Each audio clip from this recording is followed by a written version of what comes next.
It's time for Cats Talk Wednesday. Small town and big city joined forces. Vinny Hardy of Lynch, Kentucky, and Terry Brown of Louisville, Kentucky team up to give you free-flowing, laid-back sports talk. Focus on Kentucky Wildcats as well as pertinent information in the NBA, NFL, and Major League Baseball. Oh, it's that time again, y'all. Cats Talk Wednesday with a little twist. It's Cats Talk Wednesday on a Tuesday, maybe for the first time ever. We did a couple non-Wednesdays in the past, but y'all know how we do. We're always on Wednesday. Anyway, I'm Vinny Hardy, as y'all know. Terry TB Brown is not here for this episode. He's going to be traveling back to the home state of Kentucky. If y'all follow him on social, y'all knew he's going to be in the Ville and maybe Central Kentucky, wherever he's at over these next few days, but he's going to be traveling. So, not going to go live like we normally do on Wednesday. So, we're recording this on Tuesday. We'll put it out on Wednesday. So, when you listen to it, happy Wednesday, everybody. You won't have to just hear me drone on by myself because we do have a guest backstage in the BS3 Network Green Room.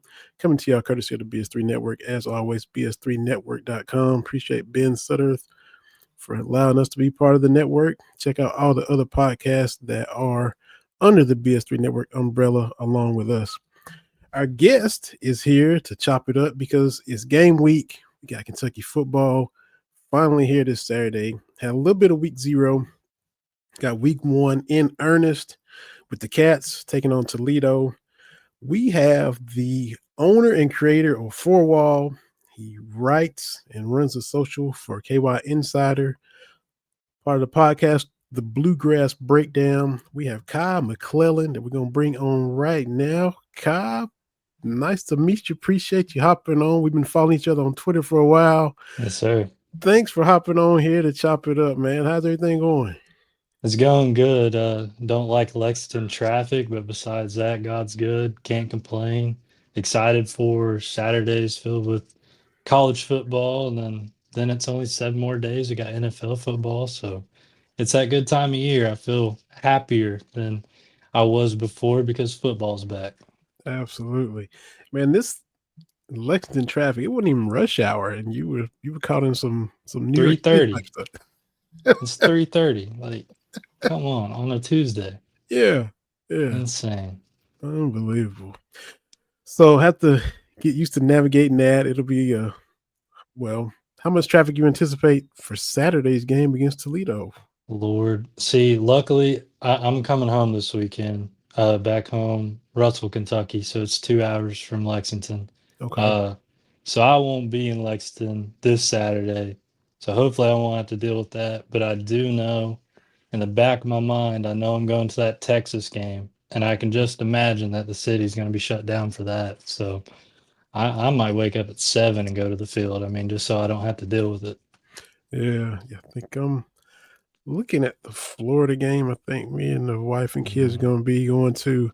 Um, had Jen Lipshin on my other podcast, Believe in Kentucky, and she is from Austin, and she already talked about how many friends and family she had coming up. It's going to be a lot of Longhorns in Lexington that weekend, man. Yeah, Jenna's great. Me and her worked together at the Colonel. That's where we both started. She's still there, obviously, but that's where I got my start before I went over to Insider. Okay, yeah. So tell us a little bit about yourself. You said you're from Russell, Kentucky, and that's Greenock County. Is Yes, that right? sir. Okay, so Yeah. born and raised there, moved there as a kid. Tell us about yourself. Yeah, I was born in Nashville, and then as long as I can remember, we've been in that area. I moved up there when I was really little. And yeah, I mean, grew up raised in Kentucky, ended up going to UK out of high school and been in Lexington ever since. That's all right. That's all right. So Kentucky boy, like Cutter yeah, Boley. that's right. That's right. And look, man, how loud are the cries for him going to be? He's already a Kentucky kid, and if Zach struggles a little bit, it's going. Ooh, Yeah, we were talking about that a little earlier, but I feel like it could be a case where maybe the media, like if Calzada doesn't live up to any type of, expectations, maybe not expectations, but if he doesn't just put good film out there, like I could imagine a world where everyone's like Stoops, start cutter, and it almost becomes a reality just because everyone's pushing for it. And I think no matter what happens, if Zach balls out, if Zach struggles, if Zach is kind of right in the middle of good and bad, anywhere in that spectrum, however they handle it, they got to handle it correctly. If the coaching staff mismanages it any kind of way, then that can just derail the whole thing. They got to be ready for anything. They can't let nothing surprise them. They know everybody wants Cutter, but they know they brought Zach in. They just have to handle it properly, and they can't mess it up. No pressure, but Yeah, no pressure. I think he has the running game on him, which a lot of quarterbacks like. That's something you love to have as a quarterback is guys you can depend on first and second down before you really are required to throw the ball. So that's good at least. You have a solid offensive line that Kentucky's put together. I believe in the big blue wall. I think it's back. So he has everything going for him. But it's just execution. And there's a ceiling to Calzada where it's like he's so dual threat and he's so experienced. I could see a world where he's a stellar quarterback and puts Kentucky back on the map. But there's also a room in my brain where he's like stooping on that Vandergriff level or that Devin Leary level. And it's like I don't see it in between with them. And that's what I think a lot of people see. And that's why Kentucky's just kind of like bottom tier SEC and everyone's kind of just throwing away any hope for him this year. you mentioned the offensive line, and you said even that is back back to like our old identity, big blue wall as far as running the ball, but also back as far as pass protecting too. You think they're going to be complete across the board the way they need to be? Because compared to last year, we saw Yeah. you got to do better than that. And how much better than that in all phases do you expect it to be, this new line? I mean, if you're a coach, right, and you're building this offensive line back to what it used to be, I think the run game kind of speaks for itself, but obviously there's areas you got to work on, and that's pass protection. That's probably point number one for all the offensive linemen. So I'd imagine that they've improved in that area and they've maybe with some bigger backs like Dante and Seth are big dudes, man, and they might not seem it, but they are. So you could pass protect one of them, have five big dudes up front, and if they send six, okay, go ahead and send six because we'll protect them. So I think it's definitely probably been a point of emphasis. I'd imagine they'd improve. You can't be worse, right? Yeah, You have nothing to lose. Um, but yeah, I mean, like obviously it should have been a point of emphasis this off season, and again, you can't get any worse. yeah, because Brock, like from the South Carolina game on, he was running for his life. I mean, Yeah. as soon as the ball hit his hand, it's no time to set, no time. It's just get the ball and just run. I mean, literally try to just evade dudes coming free from all over the place, man. It was And brutal. that's a part of Calzada's game that maybe Brock doesn't have, right? Is maybe avoiding the pressure and being able to roll out. Say it's second and six. I think I could trust Calzada to make it third and two, third and one, and run out of bounds. I mean, that's serviceable. That's doing what a quarterback is supposed to do. So, maybe that part of Calzada's game, even if the pass protection isn't up to par, could still end up positive for Kentucky. Yeah, yeah. Which, because everybody's seen the depth chart, everybody's still, according to the coaches and the scrimmages, waiting for a receiver to just grab the Mhm. WR1. If you had to pick, who do you think just finally, steps up and separates from that room? Well, I'll say I feel like an idiot, and I'll be up front because I don't see anything about Kendrick Law at all. And I'm sitting here, I'm like, I watched this dude at Alabama. He's a speedy back. I compared, his muscle and his route running to like, not saying he's as good as him, but he looks like Jamar Chase when he plays. He cuts up, he's fast, he's over the middle type of receiver.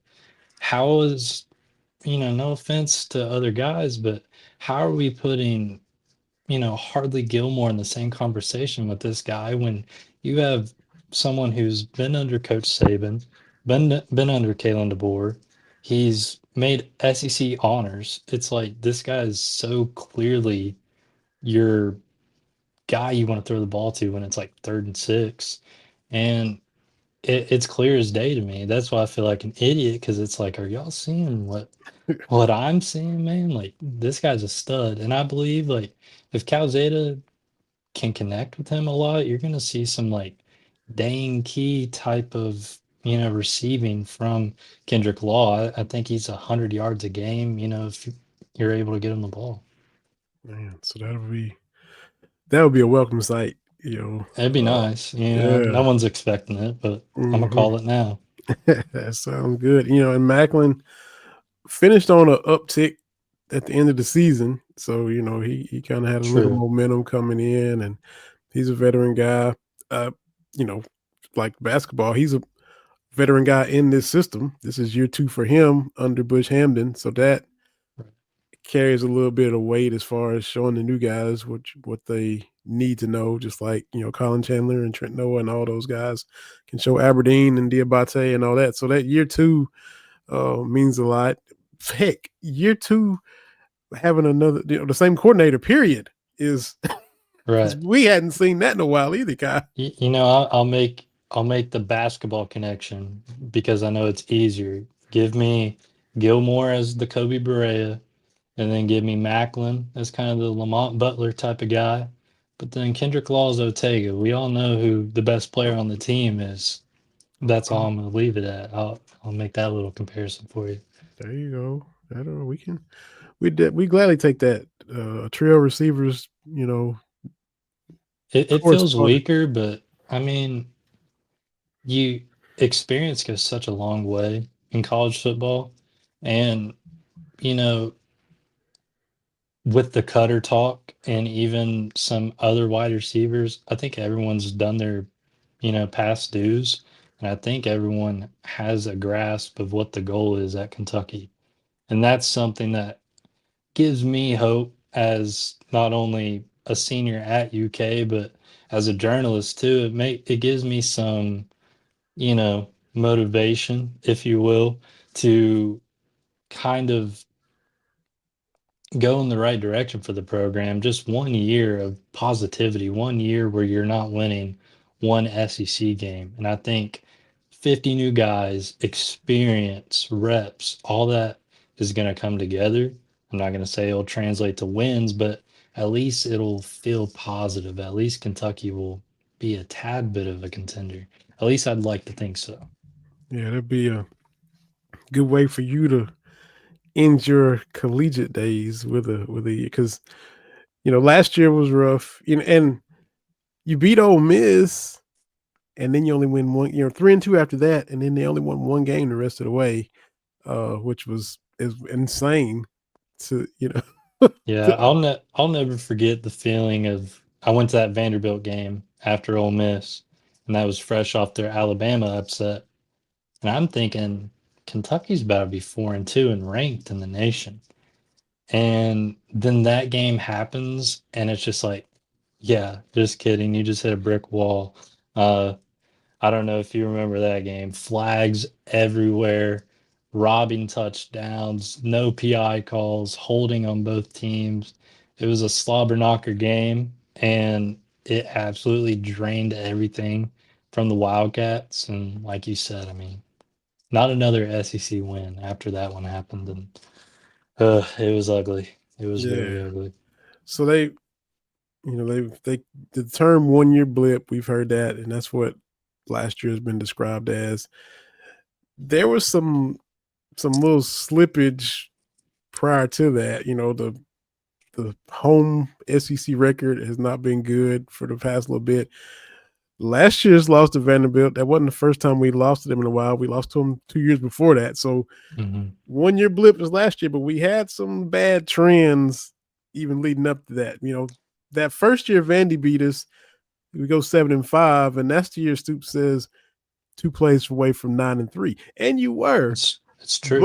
but you gotta make them. If you're that close, go ahead and make it. And if they go 9-3 that year, then I still think people don't feel as down on the program as they are now. But it was a 7-5, which is still great.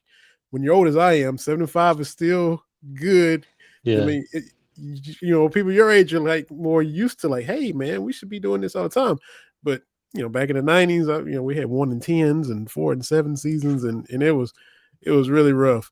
But to be that close to 9-3, you gotta finish.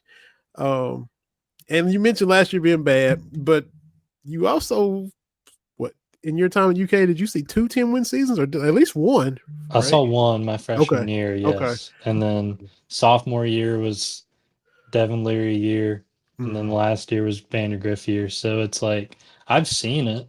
yeah, I know they're capable, and that's what's gosh, you want just as I leave and I graduate, I just want to know that I can say, hey, the football team, they're all right. They're back on track.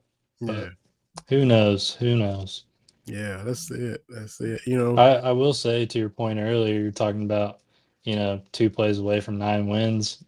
Talk about last year being 1 play away from being 5-2 and having wins over Georgia and Vanderbilt, Oh, right? So yeah, and I mean, I forget the exact score of the Vanderbilt game, but I believe it was fairly close. And I yeah. know they won by 1 score, so it's like Mm-hmm. I know they took away a touchdown because of a holding call, and I remember all these things, and it's like, yeah, you're a couple plays away from having 3 SEC wins. Can you imagine a world last year where, you know, you have your quarterback averaging 100 yards a game, but you just beat Georgia and Ole Miss back to back? It's like that's Kentucky football in a nutshell. Uh-huh. It's hilarious to think about.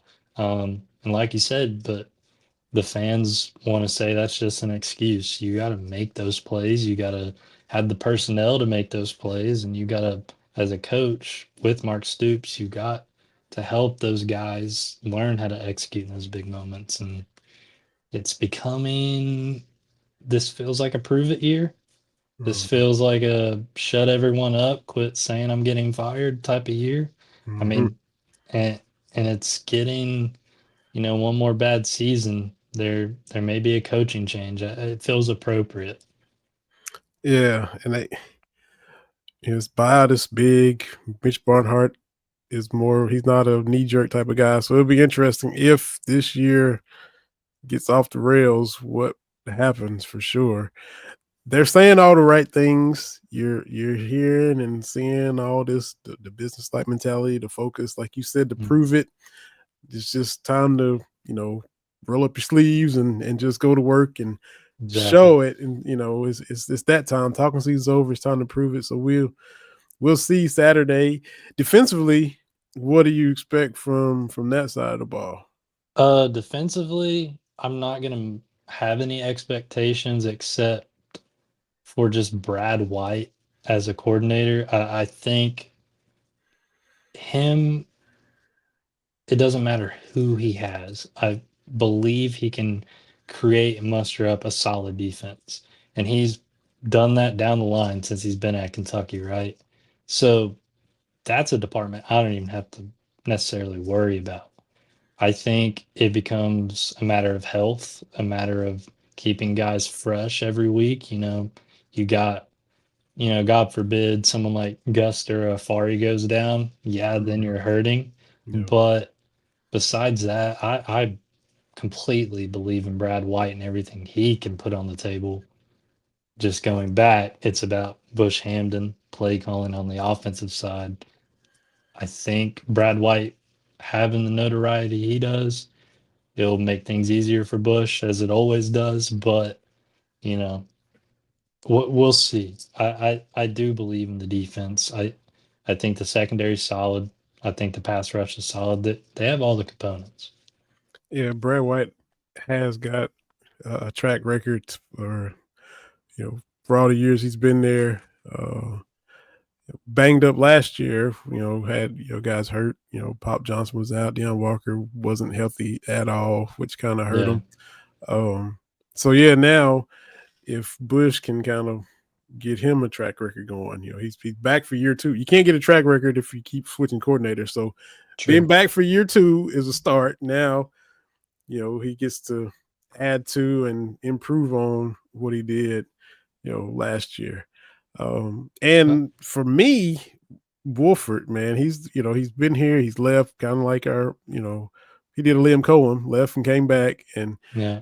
uh, I think, if you got to pick a assistant with the biggest target or biggest bullseyes, it's got to be him because he's, can you get this line back? We saw what happened last year. Can you make it a complete functional offensive line? So I'm really wanting to see what he can do. See him earn his money, I guess. Yeah. I mean, like you said, it's like time to roll up the sleeves. Like, let's see why these guys are here. I can't imagine, Bush Hamden gets up and leaves like Cohen and goes to the NFL. I can't imagine he gets an NFL contract after year one at Kentucky, right? So he's here for the long run, whether people like it or not. Mm-hmm. And it we're beating a dead horse. I understand. We've been talking about it all off season, but it's like you have to improve. You're restarting. You got 50 new guys on this team. This is the year where you just shut everyone up. And if you don't, they're going to keep jawing at you. They're going to keep barking. They're going to keep adding you on Twitter, calling you an idiot and saying Kentucky should have never hired you. And obviously that comes with the job, but it seems like there's a whole lot more negativity surrounding one side and then more trust on another. Yeah. And that can't happen when you're trying to have a functional school and trying to produce a winning season. I would say the first Shiage Pete pancake, Kroger Field will lose its mind because everybody loves that dude already. And Yeah, I mean, I posted a picture of him cheesing with like the first day of school sign. It has like 10,000 views on Twitter. It's like it's random, bro. He's just smiling, like, but people love him. He's a good dude. Uh, he's very calm, and it's weirdly calm because when I'm looking up at the guy and his shadow is blocking the sun, I can't see the sun, and he's towering over me, and he's like, "Hi, how are you? How are you yeah, doing?" And he's just so calm, and yeah. that's why people like him because he's a human. He's from humble beginnings, and hopefully that's like a cancer that kind of a good cancer that spreads throughout the locker room, that type of heart, that type of compassion, people are drawn to that. And Mhm. maybe, that kind of starts a revival movement. Who knows? It definitely could. It definitely could. He's already the fan favorite. So if his play is anywhere near, his off the field, the deep philosophical, like you said, calm, chill. He's. I mean, he's got fan favorite just locked. Because Yeah. 6'8", 330. You can't miss him. And then if he's out there, protecting, Zach's blind side, which is one of the most important jobs on the field. But if he's got that nasty streak on the field, and then as he continues to be off the field, I mean, everybody's gonna love him, man. They already do, like you said. Yeah. Um, One thing I did want to bring up, just something I found unique about the depth chart, is that punt return spot. Got Ty Bryant there. What do you think Mhm. about that? Because, defensive guy, it, especially one of your key guys on the defense, he could definitely get knocked up, get hit a little hard, a little accidental hit out of bounds in an SEC game. He can be out Mhm. of the game. So what do you think about that? You think it's good decision? Is it effective? I mean, I think they they want to win the hidden yards so bad. They kept referencing his baseball background and getting under the ball and doing a good job, catching the ball. And not just letting it bounce like we saw a lot of last year, and then they get the good roll, and then we're backed up and all that. So I think he's the best guy when it comes to that, and they're gonna be willing to trot him out there and do a little double duty, special teams and DB, to ensure some better starting field position. And if he is able to break one or get a good return, great. But if he just catches it and saves us 15 yards, One of cool. those. Yeah, Yeah. yeah. I think that's that important to them is why he's on there and going to be returning the punts. Yeah, very fair. Um, Aside from that, we did get confirmation that Kendrick Law is doing kickoff returns. And again, I'll say he's the man. And like you're saying, those little every yard matters. His speed kills. And I won't compare him to Barryon because Barryon's a legend in that regard as a returner. Yeah.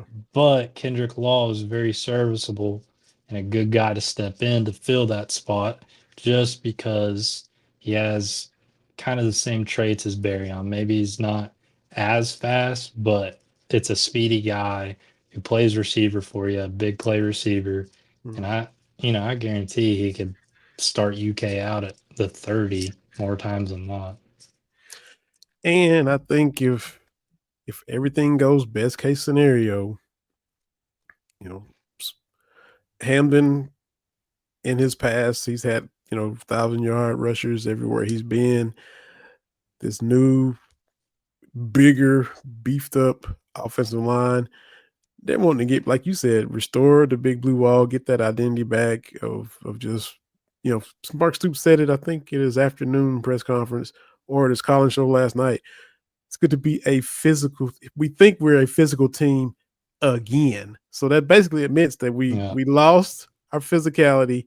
So he's a defensive guy. He likes a 10-7, 13-10, 17-14 game. He likes to run it, take your shots, play action with Zach if they're there. But if you get Law to bust a big kickoff return for you, or get you a good explosive, out to the 50 or the plus 40 or something like that, he'll Right. take it. But he's getting back to his old style of ball. And fans want it. It might be boring and it's not throwing it across the yard. It's not spread offense. It's not this, that, and the other. But if you're winning at the end of the day, that's all that matters. My co-host Terry Brown is living in Iowa now. He's from Kentucky, but he lives up in Iowa.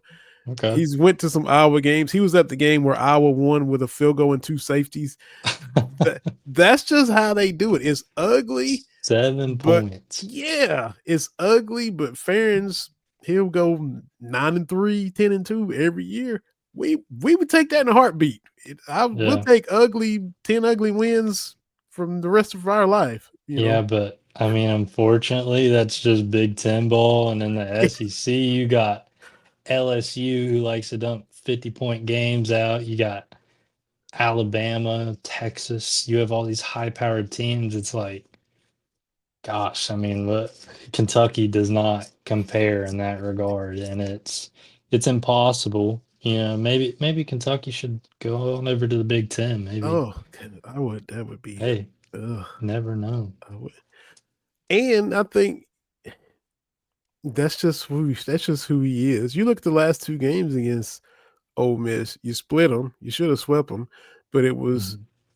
22-19 down there with Levis with Danke just allegedly illegal motion, and Allegedly, yeah.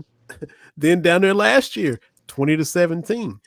He's gonna bet on himself to match up with these high powered teams and keep it that way more often than not. Now it hasn't worked against Tennessee. Last year, 28-18 was the lowest scoring game we've had against Heupel since he's been there. Hmm. But you know, styles make fights. You want to be pretty and high powered, and he's gonna be grimy and dirty and defensive, and that's just who he is.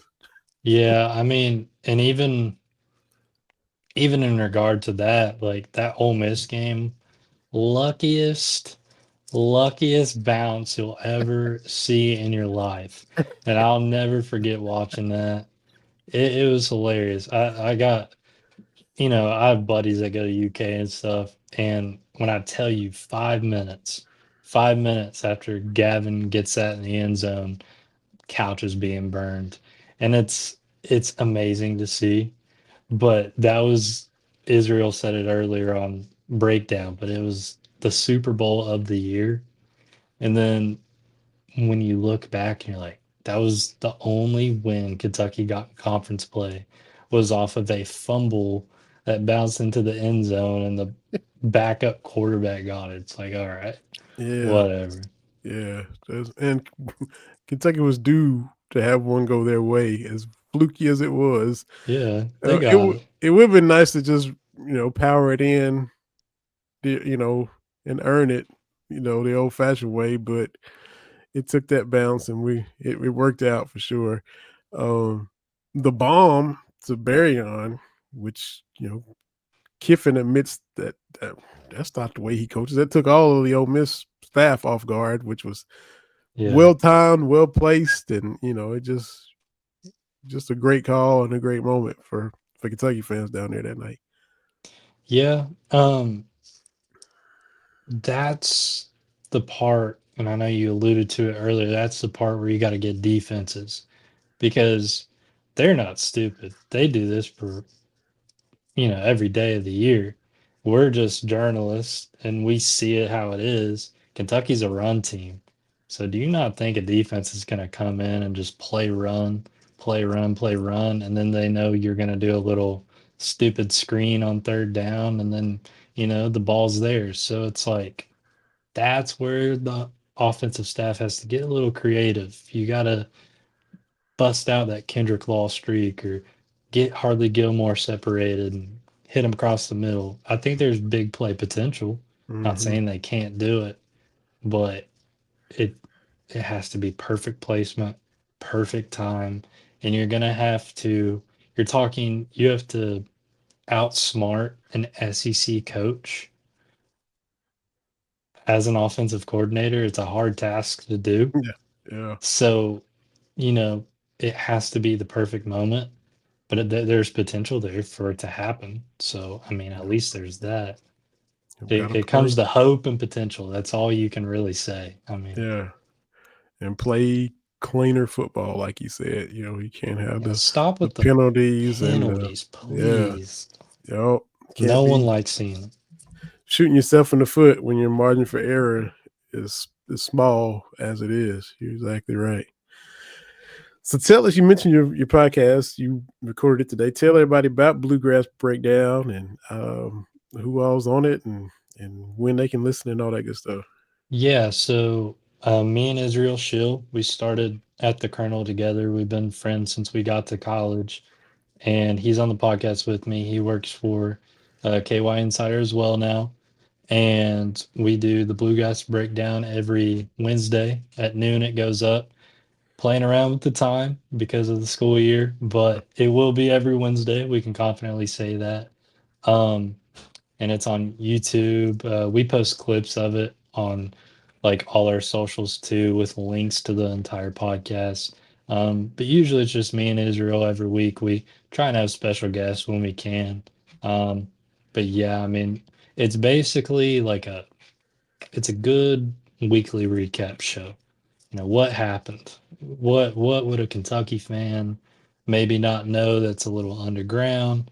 Maybe something the media knows that the fans don't. And then it's like the general stuff like, oh, Calzade's a starter this week. That's what we talked about.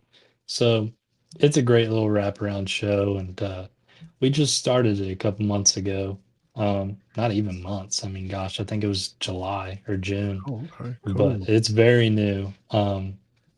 But yeah, I mean, we're trying to make it a very long lasting thing. Hopefully, picks up some traction and a lot of people can enjoy it every week.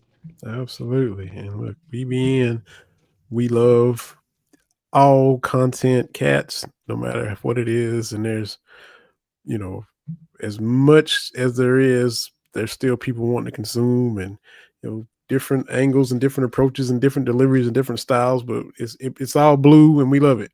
So Oh there's yeah, I've seen the good and the bad side. I trust me. I don't know if you saw it. We made like a complete prediction post of the record with everyone on our staff. Okay. 600 comments. Mm. 600 comments about how is Vandy an upset? What? How did Kai get 5 wins? And I'm like, I'm trying to be optimistic, man. 5 wins is not a hard task, I don't think. Like they can win 5 games, right? And then everyone else is like, there's some people saying 9, and I'm like, be realistic. Like, come on, Yeah. man. Yeah. It was filled. So I've seen good and bad side. I've seen some of the delusion. I've seen some of the lighthearted people. I've seen the people who, if you posted that Brandon Garrison was at a McDonald's, they'd like it. And Yeah. it's great. And Uh, I think it's one of the most unique fan bases. It's one of the best to be a media member in because you know that Wildcat, former Wildcat, future Wildcat, nope. they'll love it. They'll eat it up. And that's the Absolutely. best part of it. Absolutely. Absolutely. I'm with you. I'm got them at 5. And when I say stuff like that, I hope I'm wrong. It's not like I'm some negative. I try to be realistic. I try to, as much as I bleed blue, try to think with my head on the picks and stuff like that. And Yeah. the schedule is rough, and hopefully they are. Hopefully it all comes together better than we think, and they stay healthier than you think. Is best case scenario across the board is what I'm hoping for. But I'm right there with at 5-2. I just did the same thing earlier, and I'm like the best I can do is 5-7, It's the best I can do, I and I hope promise. I I'm really wrong, looked at it. and we both hope we're absolutely wrong. Yeah. But you know, tell everybody about Four Wall because you're at Four Wall on Twitter. We got it scrolling. FOURWAL, the number one. So what Yeah. is that? Well, the Twitter name, the one is just because I guess the username was already taken. Okay. Um, but for Wall, I always tell people Bleacher Report. Bleacher Report started under the bleachers when they were reporting under the bleachers. So my username is four wall because I started in four walls in my room. Okay. That's the name of my TikTok, my Instagram account, all that before I became a Kentucky media member, before I even came to college. So that's kind of been something that sticks with me. It kind of brings me back to when I was just a kid posting little videos on social media and wanting to blow up and be like a Stephen A. And then, it all became you know, it all became something I could intertwine together and make it Kentucky media and professional media all at once. And now I'm even seeing glimpses like, you know, Ray Davis kicking the field goal. That's Yeah. a cool video. I probably would have posted anyway, but he's a Wildcat. So boom, that goes right with KY Insider. Put it on all those pages. And you see these worlds combine and it's slowly becoming just one big thing for me. And, you can't beat that. It makes things very easy. Yeah, that's it. Good stuff, man. Good stuff. I used to write a little bit for Bleacher Report way back in the day, back in Okay. 2012, 13.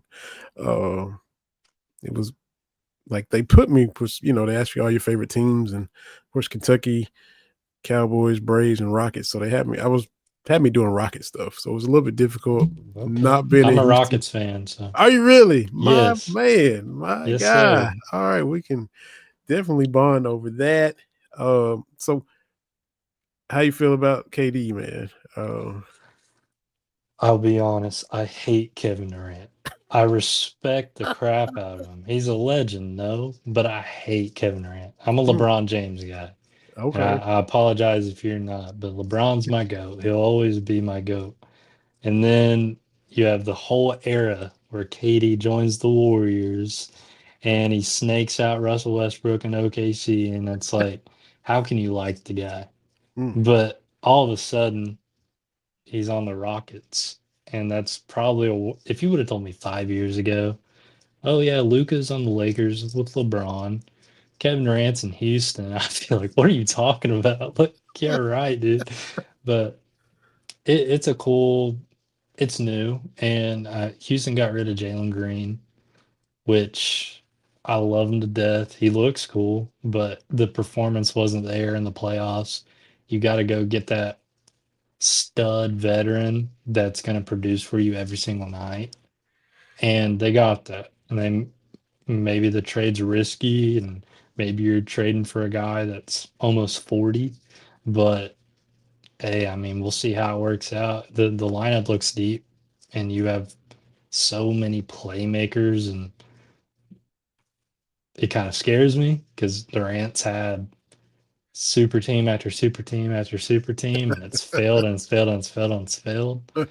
I don't want to call the Rockets a super team because I don't think they have a definite, you know, oh, he's an all-star, he's a superstar. They have a lot of young guys who are on that upward trajectory. So hopefully that's the problem solver. Hopefully, everyone just kind of gets out of KD's way, lets him have his 30, and everyone can kind of feed off of him. So maybe it's a good recipe. I like what Houston's cooking. My thing, and I just wish if he was 33 instead of 37, I feel a lot better. That's Yeah. just him being 37. I'm like, ugh. And he With already had an Achilles a few years back. Ugh. But if he was 33, 34, I wouldn't, have the nervousness about it. You saw those guys, Dame and Tatum and everybody, Halliburton, all those guys last year, way younger yeah, than KD, way and younger. and so that's my thing. Um, but yeah, what do you expect out of Reed too in year two? Uh, that's weird because when the draft happened, I looked at my friends and my dad in the eye and I said, the Rockets are going to take Reed Shepard and he's going to be insane. And he was indeed not insane in the NBA, but he showed a glimpse, right? He had crazy G League numbers, Mm-hmm. crazy summer league numbers. He had, I believe, OKC blew Houston out, and he actually started a game because of some injuries, and he had 20. So it's like, okay, Reed, I see you. So I think the only world he does anything productive is if they like truly say, hey, we believe in you. You're our lottery pick. You're the sixth man this year. Hopefully that's the direction they go in. Reed's so capable, and I think everyone knows that. Everyone sees a basic 6 foot white kid and they think he can't play basketball. He's one of the best shooters in the NBA, and he's just rotting on Houston's bench right now. Mm-hmm. So it's like, imagine what happens when he has the full off season, full treatment, first year jitters out of the way. I'm Mm-hmm. expecting a little bit of an improvement. I can see a world where he's Houston's Lou Williams, if you will. Okay, I'll take that. I'll take that. So, what made you become a Rockets fan, or who, or what, or when? Gosh. Well, I always loved James Harden. Okay. So, with that being said, I think being just a kid and watching, like, I remember being in my prime years of childhood and hearing like Curry from way downtown, bang, and it's the OKC buzzer beater, and I'm like, dude, this is awesome. And it's like I didn't have teams then, I was a kid just watching. But then I just became like, I don't know if you remember this, but like the mom made pizza rolls meme, and it's like Katie, Russ, and Harden like with their tongues out, and they're like all partying. It's like that's my childhood. That's a core Okay. memory. So I just fell in love with it, and just like having fun while playing basketball, I thought was the coolest thing. And then Harden got traded, and it just, my brain is like, oh, I gotta keep watching James Harden. He was so fun to watch. And then 2 years later, I'm stuck arguing with people that Trevor Ariza and Nene are good, and I'm struggling, man. I'm like, Ryan Anderson shoots 40% from three. Don't you disrespect him ever? And you I'm digging in, stuck. you I'm digging in, stuck. dying on hills and everything. I got. I'm like, PJ Tucker can play center. Like he can guard Giannis. I promise he can. And I'm arguing with people. Oh, that's I'm in the awesome. rabbit hole. I That's mean, awesome. Not many of us Rockets fans in Kentucky, so I'm glad we both discovered that today. So yeah, I'll be looking for your tweets this coming season here in oh, about a month and a half. I'll Season try starts. and be nice. I'll try and keep it PG.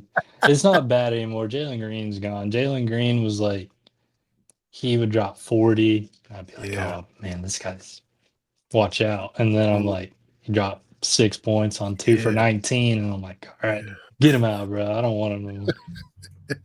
Yeah, and I didn't know if they were going to give him another year. And that was the whole thing about the risky move. Do they try to see if he reaches his potential or not? And like you said, he dropped 38 in the playoffs, and then he had single digits, and it was just a yo-yo. And they were like, Yeah. "No, we're done with it." So He had a stretch. I mean, 2 years ago, I'm sure you remember where the Rockets won 20 games in a row, and he's averaging 32. The only guy to do it since Harden for the yeah, Rockets. So yeah. it's like, God, you Mm-hmm. thought the kid, you know, was this his fifth year with the Rockets or was it his fourth? Uh, Good question, I know. But regardless, it's like, man, this kid's, he's developed, he's got it going, and, he's becoming a vet real slow. Maybe this is the year he breaks out, and then they gave up on him, yeah. respectfully so. But you know, Let's see. That was he just finished 4. So yeah, hmm going into year 5 in Phoenix. So yeah, that's interesting there too, because you have Green and D Book. It feels like two guys who can score at will, and now they have to share the ball. Kind of weird, but mm-hmm. who knows? Yeah, that's it. So who's your NFL team? Oh gosh, Uh-oh. I'm a Cleveland Browns fan. Okay. I'm, Bless your heart. I know, bless my heart. Um, See, I don't know. I'm a huge Joe Flacco guy, though. I know mm, that. Glad he's back because, I'm trying to believe in Shadur and Dylan Gabriel, but yeah. I'm expecting that there's a running joke in my friend group. Are you ready for this? Who will win more, the Browns or the UK football team? And the current line is 4.5 games. I'm like, dog, they got 18 games. Kentucky has like 10. Like what? But it's Yeah. whatever. Mhm. It's a reality I got to face and put up with. But Yeah. maybe Arch Manning will be on the team next Uh, year. So there you hey, go. So you expecting big things out of him? You think he's gonna? I mean, yeah, he should. I mean, I the think pedigree, the family, you can pick Peyton and Archie and Granddad's brain and Eli, all that tools. He should, but I think Steve Spurrier's comment was hilarious. yeah, I think he has a good head on his shoulders at least, which kind of backs him up because if he underperforms, you're going to be able to look back at an interview where he's like, I don't know why people think I'm going to be so good. Like, I've barely played in college. And it's true. He Mm, just has a last name right now. So he has to actually go out there and show why Texas is the number one. He has to go show why they think he's going to be one of the top quarterbacks in the nation. I think he looks great. I don't see a world where he's bad necessarily. But again, it's like you just got to put your sleeves up and work. You got to go out there and prove why you're the best. And really, when I look down at the SEC, I'd probably put a guy like Garrett Nussmeier over him yeah. just because Nussmeier's been in that system and he has a better team around him. You Hmm. know, He's proven. Texas, Texas, it's like there's a world where we all thought Quinn Ewers was probably coming back and taking a chunk load of NIL money, but you know, Arch is kind of being thrown in the fire. It's like, Oh, here you go, Arch. You got the number one team in the country. You got your whole legacy of your family on your back. You got, Hall of Fame head coach.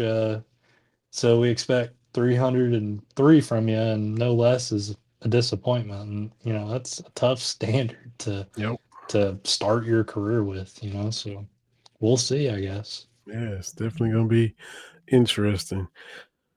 Who are you most anxious to see on the basketball side? A returning guy, a new transfer? Who's Um, all of them, if you want me to be blunt. I mean, I think Mark Pope has been so excellent at getting what Kentucky needs rather than getting the best of the best.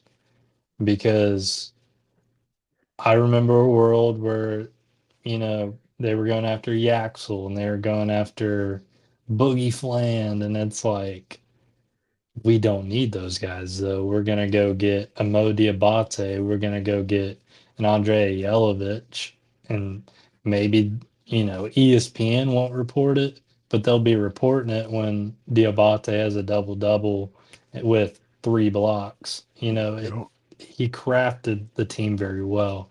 know, Um, I think the most blatant answer is Otega. I want to see if he's really like that guy, because last year, he's thrown in the fire and he proved himself a lot. yeah, they did. But now, like just like Arch Manning, you got people saying this guy's SEC Player of the Year, and they haven't even played the exhibition game. So there's probably a lot of weight on his shoulders to be the star, be the guy to go get a bucket when you need a bucket. And he's Yeah. hell, I mean, he had 20 in 5 minutes. I mean, we know he Mhm, can go get a bucket, mhm, but it may be hard when you're filling the shoes of Lamont Butler and now you're like the experienced vet on that team that has to teach everybody. So I'm mhm. excited to see what Otega does. Um, Outside of that, I think I'm very intrigued about forwards as a whole, because I think you could throw anyone in there. I could see a world where Cam Williams and Yelovich are starting.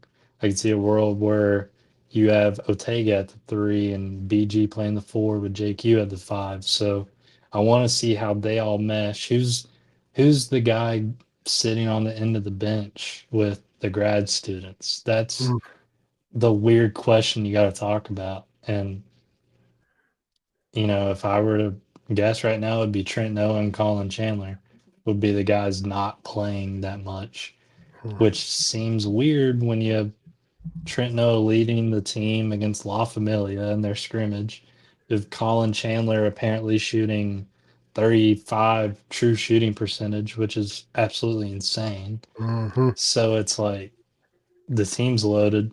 There's so many players you got to ask questions about. There's too much excitement. It's like you're so ready to see who fills the shoes and who's the guys on the team. I just he's got the depth, and I've always been, hey, if you got the depth, use it.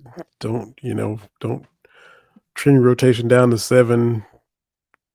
To me, that just makes it like you're not really developing your other guys that you can utilize. But I think he will, and even the guys at the end of the bench, there'll be some more people play if they continue to be proving themselves capable. He'll Mhm. find a way to, because what guys were only playing 20, 25 minutes a game last year. What Williams and all those guys, nobody was playing 38 minutes. So I think he'll use as much of his depth as possible. It still might not be as much as some guys want, but Right. that's what happens when you have a deep, talented team.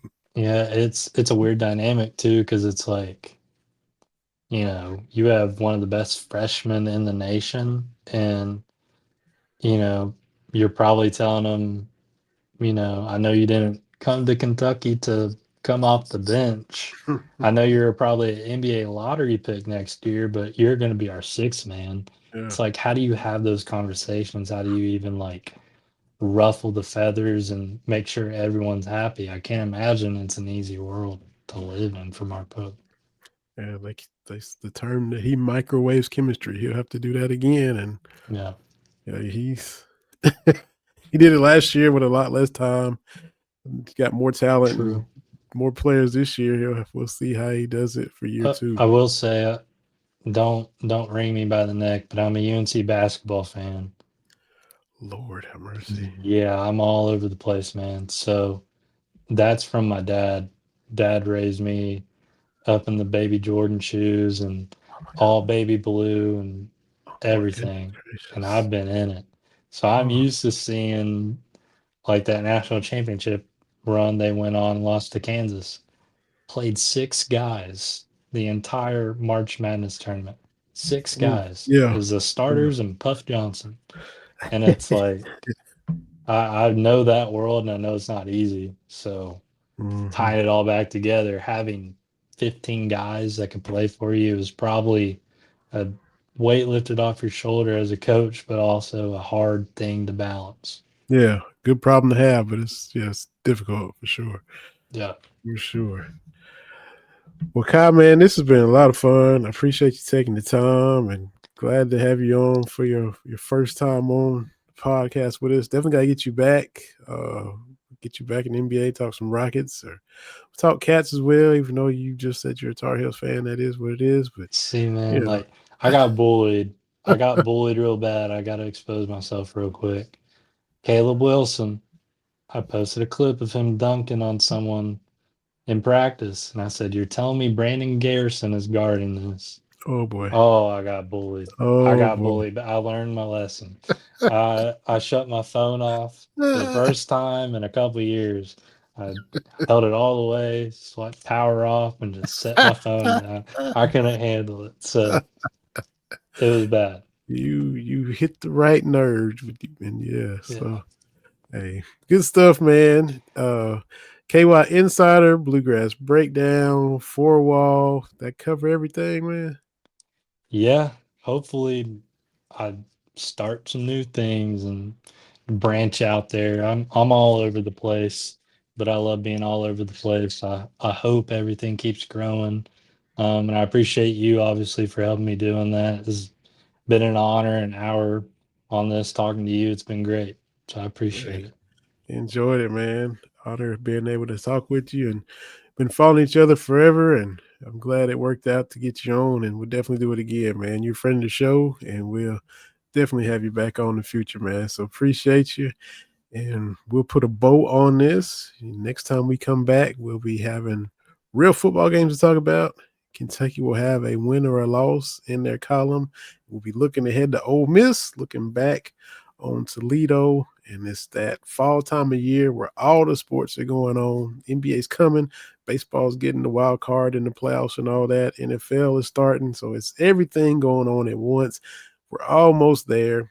The slow part of the summer is One over. more week. That's it. So everybody stay safe. Enjoy what's left of the summer. Enjoy the game this weekend. Go Cats. Thanks to Kyle McClelland, KY Insider. It's been another episode of Cats Talk Wednesday. My name is Vinny Hardy on the Biz3 Network. We'll see everybody next week. Y'all take care now.